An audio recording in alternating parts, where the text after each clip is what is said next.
하나님은 살아계십니다. 살아계신 주님께서 이 아침에 저와 여러분을 한 자리에 불러주시고 예배하게 하셨습니다.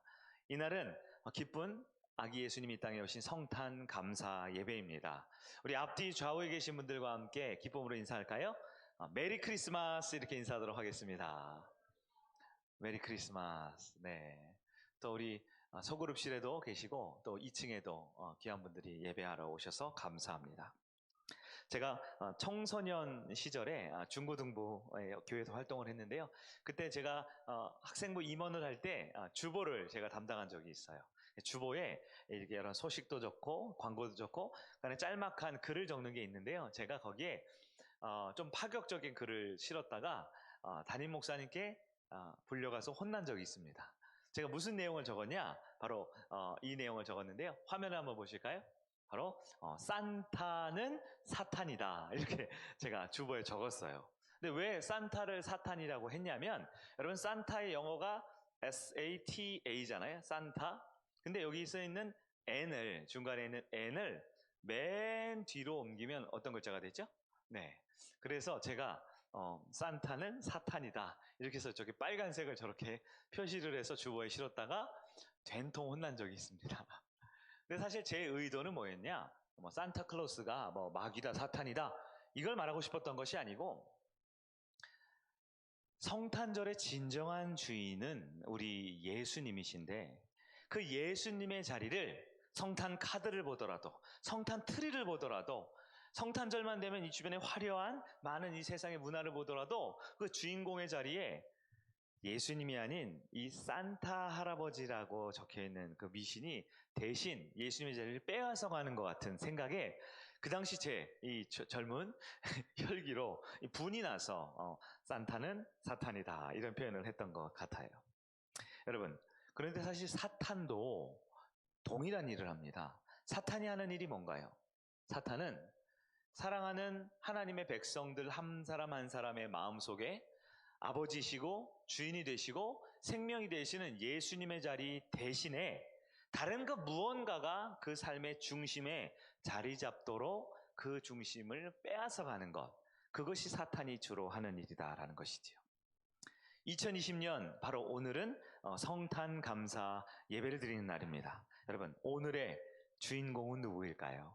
오늘 이 성탄 예배를 드리는 가장 중요한 본질이요 목적은 무엇일까요? 제가 이런 생각을 해봤어요. 예수님께서 만약 성탄절에 우리 곁에 찾아오셨다면 예수님은 어떤 마음이셨을까? 네. 아마 좀 당황하지 않으셨을까 싶어요. 왜냐하면 보통 생일날이 되면 사람들이 자기의 생일을 축하해 주거나 선물을 줄 거를 기대하는 게 우리 사람의 마음이잖아요. 그래서 저도 생일이 있고 여러분이 생일이 있으시죠? 또 어르신들은 생신이 있잖아요. 근데 예수님의 생일이라고 정한 이 성탄절에 그 생일 파티에 예수님이 진짜로 오셨어요. 우리도 오늘 성탄 감사 예배를 드리는데 예수님 때문에 모인 거 아닙니까? 예수님이 이 자리에 찾아오신단 말이죠. 그런데 어쩌면 그 예수님 마음에 당혹스러운 마음이 들지 않을까요? 왜냐하면 오늘날 많은 사람들의 성탄의 진짜 주인을 빼앗겨버린 경우가 많아요. 밤거리에 그 많은 젊은 청년들이 더 즐거움과 쾌락과 행복을 위해 좋은 시간을 위해 마치 자기들이 주인공인 것처럼 살아가는 때가 이 성탄절, 이 빨간 연휴로 지정한 날이죠.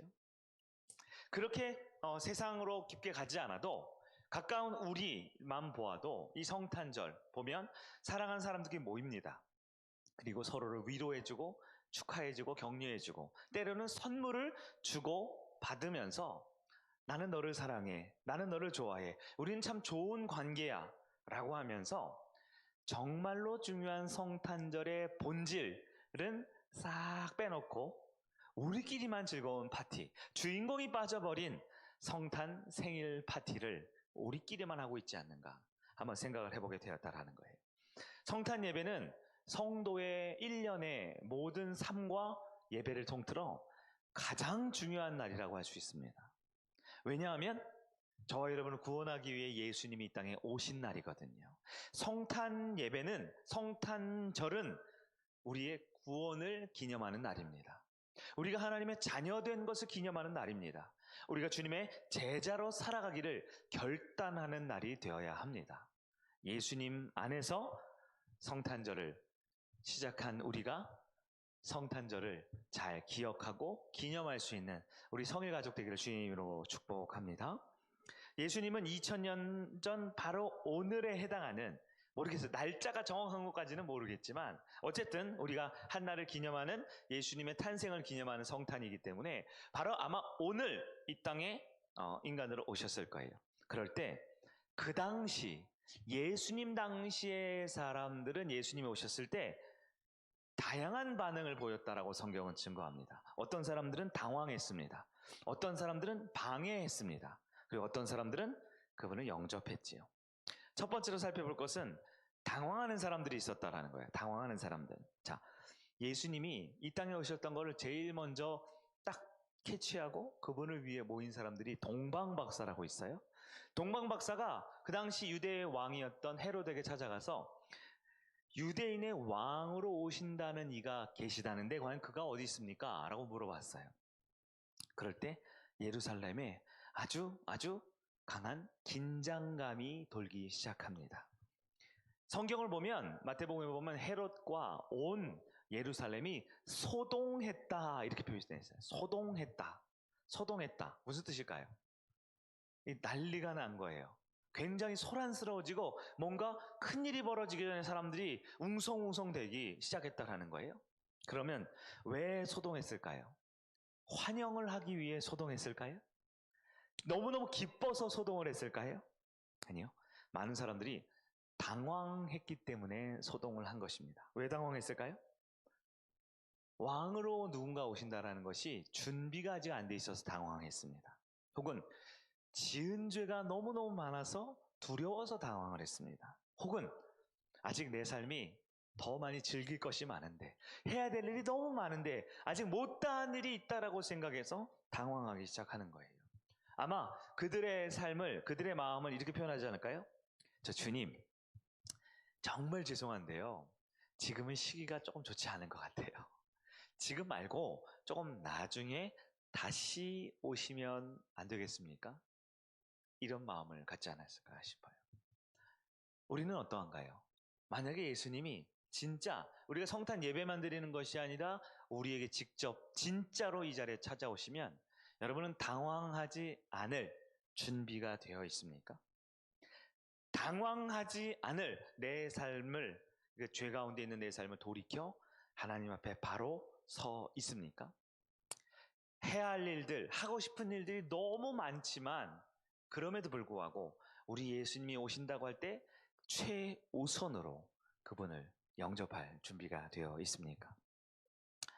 주님, 지금 코로나로 모이지 말래요. 주님, 지금 코로나로 어디 다니지 말래요. 지금 오시면 별로 환영받지 못하셔요. 지금 오셔도 사람들이 많이 환영하려 모일 수가 없어요. 20명 미만이거든요. 주님, 지금 말고 한 내년 백신도 다 퍼지고 치료약도 다 퍼지고 여유되면, 또 우리가 지금 또 일도 열심히 하니까 돈도 좀 많이 모으면, 건강도 요즘 찌뿌둥한데 건강도 좀 좋아지면, 우리 가정 형편도 좀 나아지면, 우리 자녀 대학, 이 취업, 결혼 다 마무리되면 그때쯤 오시면 안 되겠습니까? 어쩌면 오늘날 많은 사람들이 주님이 올 것을 당황해하며 두려워하고 있지 않나 생각해 보게 됩니다. 두 번째 부류는요, 당황을 넘어서서 주님이 오는 것을 방해하려는 사람들도 있었어요. 방해한다. 이것은 단지 당황하는 정도가 넘어서죠. 누구였을까요? 바로 헤롯 대왕과 그의 추종자들, 그리고 당시 종교 지도자들이었습니다. 그들은, 헤롯 대왕을 비롯한 사람들은 아기 예수님이 이 땅에 오신다는 소식을 듣고 어떤 일을 벌입니까? 예루살렘과 베들레헴 지방에 있는 모든 지역의 남자 아이들을 다 어떻게 하라고요? 죽이라라고 했다라는 거예요. 그들은 주님이 오시는 것을 용납할 수 없었습니다. 주님이 오는 것을 받아들이지 못합니다. 왜요? 계속해서 내가 왕이 되고 싶었기 때문이지요.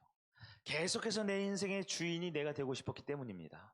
그래서 나 말고 더 높은 왕이, 나보다 더 강한 주인이 내 모든 생사여탈, 아니 이 모든 권력과 내가 누리고 싶은 모든 쾌락과 내가 하고 싶은 모든 내 삶을 내 마음대로 못하게 하는 그분이 오신다라는 것을 최선을 다해서 밀어내고 거부하고 있었다라는 것이죠. 여러분, 오늘날 우리는 어떠합니까? 우리는 헤롯처럼 암살자, 자객을 보내서 예수님을 죽이라고까지는 하지는 않겠지만, 혹시 그 의도와 똑같이 우리의 마음을 굳게 닫아갖고 주님이 내 인생의 왕으로, 주인으로 오시는 것을 거부하고 밀어내고 피하고 있는 삶을 살고 있지는 않습니까? 목사님, 그거는 믿지 않는 세상 사람들이라죠. 우리는 교인이잖아요. 그러나 안타깝게도 예수님 당시에 교회 안에 있던 분들도 여전히 예수님을 거부했습니다. 대제사장과 율법학자와 서기관들, 수많은 바리새인들은 끝까지 예수님을 거부하고 인정하지 않고 밀어냈어요. 왜 그랬을까요? 그들은 자기가 왕이요, 신이요, 주인이요, 자기의 계획과 생각을 절대 예수님께 내어주고 싶지 않았기 때문입니다. 성경은 말합니다. 예수님이 오실 때 아무런 준비가 되지 않아 당황한 사람들도, 그리고 예수님이 오실 때 적극적으로 밀어내고 거부한 사람들도 똑같이 하나님 앞에 주님을 영접하지 않은 자들이라고요. 마지막 세 번째 부류가 있습니다. 누구일까요? 당황하거나 방해하지 않고 예수님을 영접했던 사람들이 있다라고 합니다. 바로 동방박사들이죠. 동방박사들 어떠합니까? 예수님을 왕으로 경배하기 위해 한자리에 모였습니다. 그리고 예배 드렸습니다. 왜요? 성경을 보면 동방박사들이 모일 때 분명 그들의 환경, 여건은 썩 좋지만은 않았습니다. 여러 가지 모일 수 없는, 예배할 수 없는 환경들이 많았다라고 말을 하지요. 헤롯 왕은 죽이려고 자객을 보냈습니다. 즉 목숨이 위험한 상황이지요. 그러나 그들은 모였습니다. 왜요? 예수님이 진짜 유일한 왕이기 때문입니다. 굉장히 거리가 멀었습니다. 옆 동네에서 온 게 아니에요. 동방에서 왔다 그럽니다. 그러니까 아예 표현 자체가 이스라엘이 아니에요. 그 가나안 지역이 아니에요. 동쪽 멀리서부터 별을 보고 왔습니다. 그러나 그들은 그 먼 거리를 마다하지 않고 기어이 왔습니다. 왜요? 진짜 우리 인생의 해결자요, 주인님이 오셨기 때문이지요. 어떤 방해가 있어도, 어떤 공격이 있어도, 어떤 두려운 문제가 있어도 그들은 굴하지 않고 모였습니다. 왜요? 예수님이 우리 인생의 가장 귀한 분이기 때문입니다. 사랑하는 성익교회 성도 여러분, 오늘도 우리는 예배하러 주님의 전에 모였습니다. 우리 성익교회 특징은 이 상대원동에 사는 분이 별로 없어요. 네, 상대원동에 사는 분이 별로 없어요. 어떤 분은 서울에서 오시고요. 우리 청년들은 뭐 홍대에 있는 데서도 오고요. 인천에서 오는 식구들도 있어요. 또 수지에서 새벽부터 사업장 문 열어놓고 오시는 분도 있어요. 그 밖에 원근각지에서 많은 분들이 예배드리러 이 언덕까지 올라왔습니다. 왜요? 우리가 알던 혹은 때로는 놓치고 있던 우리 안에 예수님을 주인님으로 모시는 백성들이기 때문이지요. 성탄의 아침, 우리는 예수님을 만나러 이 자리에 왔습니다. 우리 가운데 그 예수님을 바라볼 때 예수님이 이루신 그 구원의 은혜가 우리 삶에 가득 넘쳐나기를 축원합니다. 자녀되었다라는 그 확실한, 흔들리지 않는 구원의 확신으로 살아가는 자녀로서 저와 여러분이 올 한 해를 마무리하고 내년도도 힘있게 승리하기를 간절히 축원합니다. 무엇보다 예수님의 제자로서 어떤 열악한 환경, 어떤 어려움 속에서도 예수님만 바라보며 살아간 저와 여러분 되길 바랍니다. 주님이 직접 이 땅에 오시던 그날 아침의 사건이에요. 베들레헴 집집마다 절박한 노크 소리가 들립니다. 똑똑똑 똑똑똑 문 좀 열어주세요. 이 목소리는 예수님을 잉태하고 있는 마리아가 그의 아이, 즉 예수님을 낳기 위해 자그만 단칸방 하나라도 얻기 위해 집집마다 돌아다니면서 문을 두드립니다.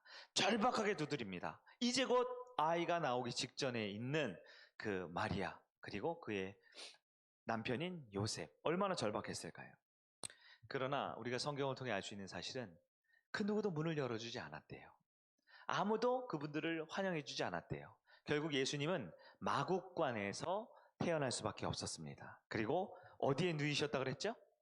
강보에 쌓인 아기는 구유에, 말구유에. 여러분, 말구유.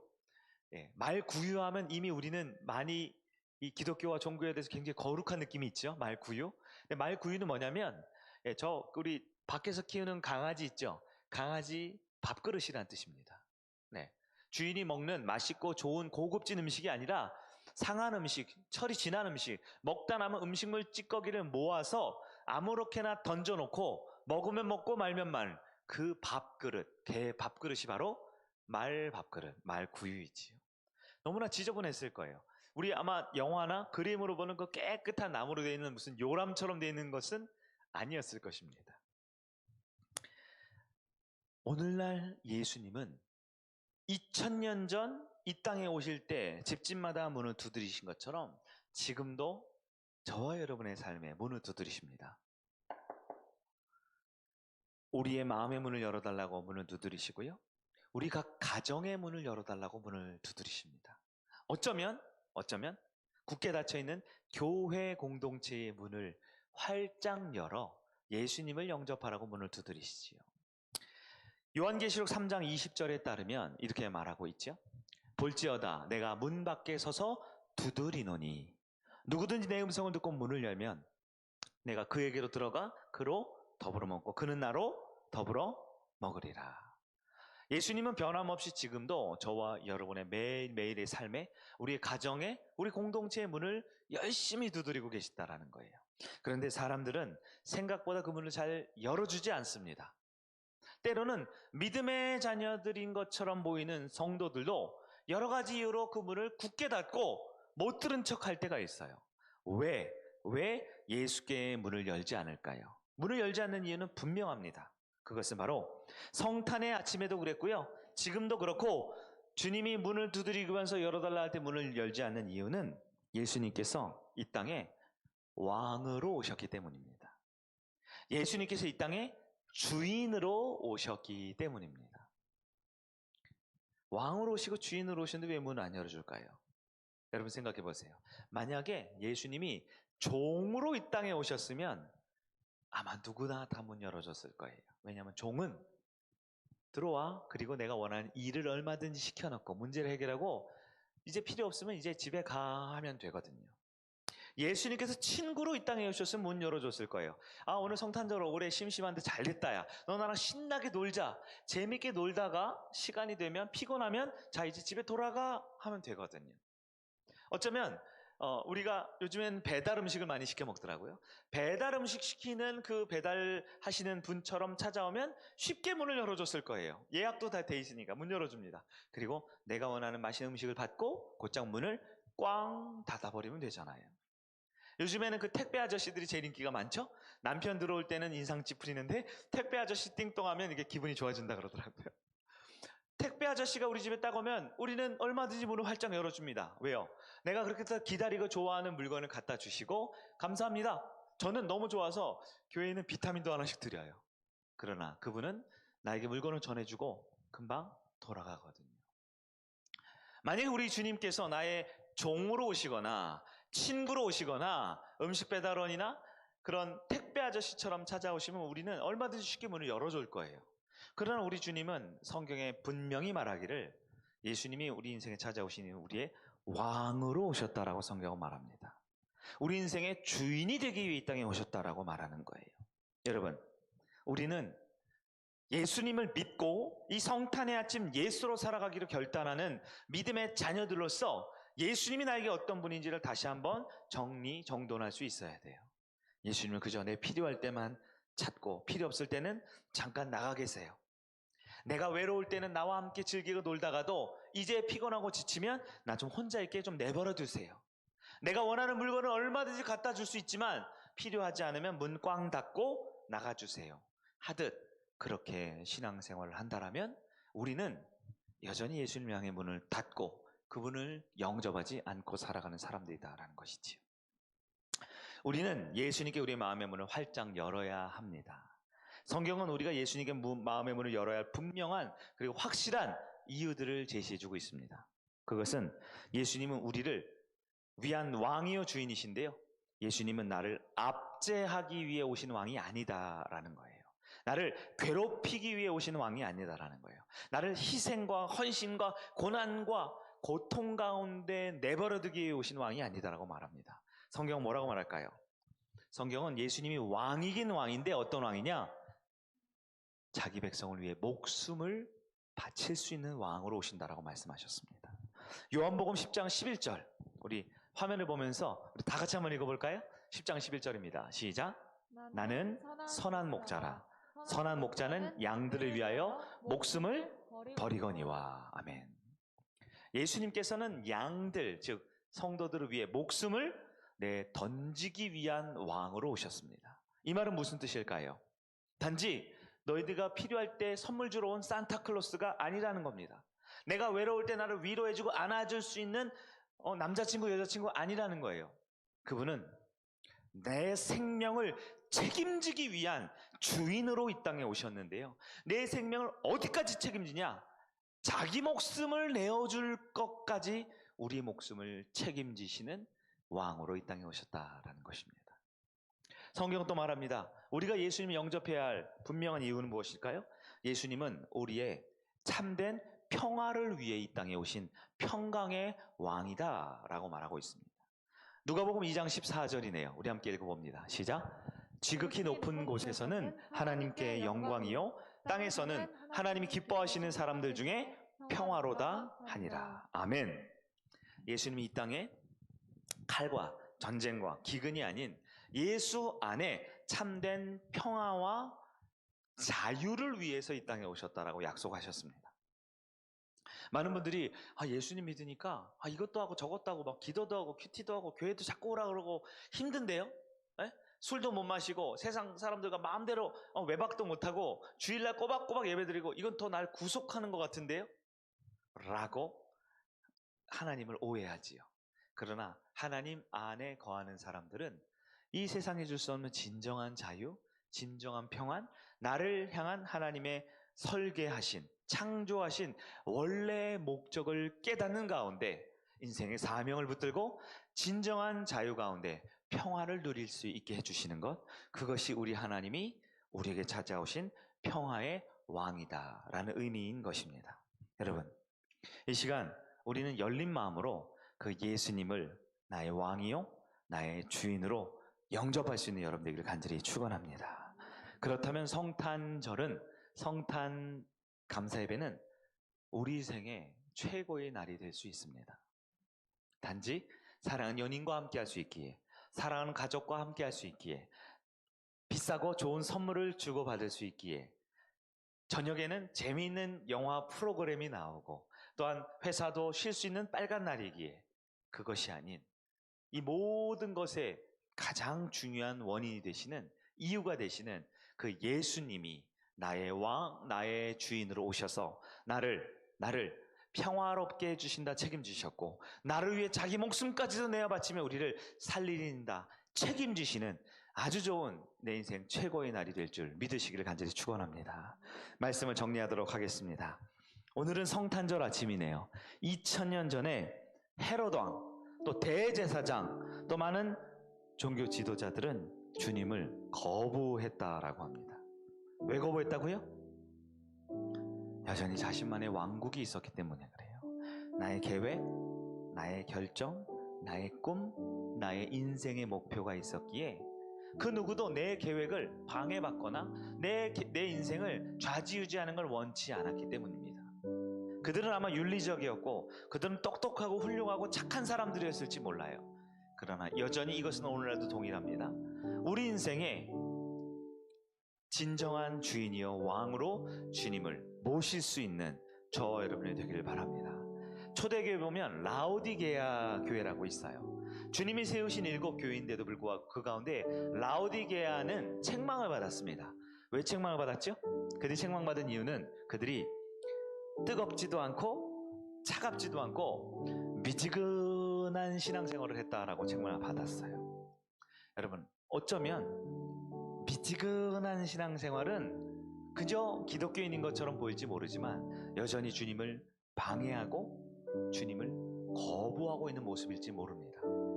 우리도 그렇습니다. 우리도 나는 그리스도인이지, 난 주님한테 예배드리지, 난 필요한 헌금도 하고 봉사도 하지, 하지만 여전히 중요한 순간, 인생의 가장 핵심에 하나님이 내 인생에 찾아오셔서 예수님이 내 인생의 주인 되시는 것을 거부하고 뜨겁지도 않고 차갑지도 않은 애매모호한, 마치 물에 술 탄 듯 술에 물 탄 듯 뭔가 섞여 있는 것 같은 반쯤 세상에 걸려 있는 그런 모습이다, 그런 믿음이다. 그렇다면 우리 주님께서 책망하시고 있다라는 것을 우리는 알아야 합니다. 우리 성일교회를 한번 점검해 보기를 원합니다. 성일교회는 어떤가요? 예수님이 생일날인데 주님의 생일 파티가 벌어지는 오늘 이 예배, 우리 주님이 오시면 우리 성일교회는 당황하지 않고 우리 교회는 주님의 오심을 방해하지 않고 예수님 온전히 영접할 수 있을까요?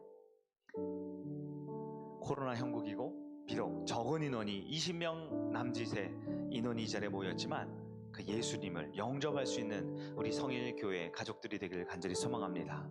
한 가지만 더 적용할게요. 우리 가정에 대한 이야기를 한 번 더 생각해 보기를 원합니다. 우리 가정은 어떻습니까? 우리 예수님이 지금도 우리 가정의 문을 두드리신다 그랬어요. 아빠도 믿음이 좋고 엄마도 믿음이 좋고 자녀도 다 믿음이 좋지만 우리가 모이는 우리 가정 말이에요.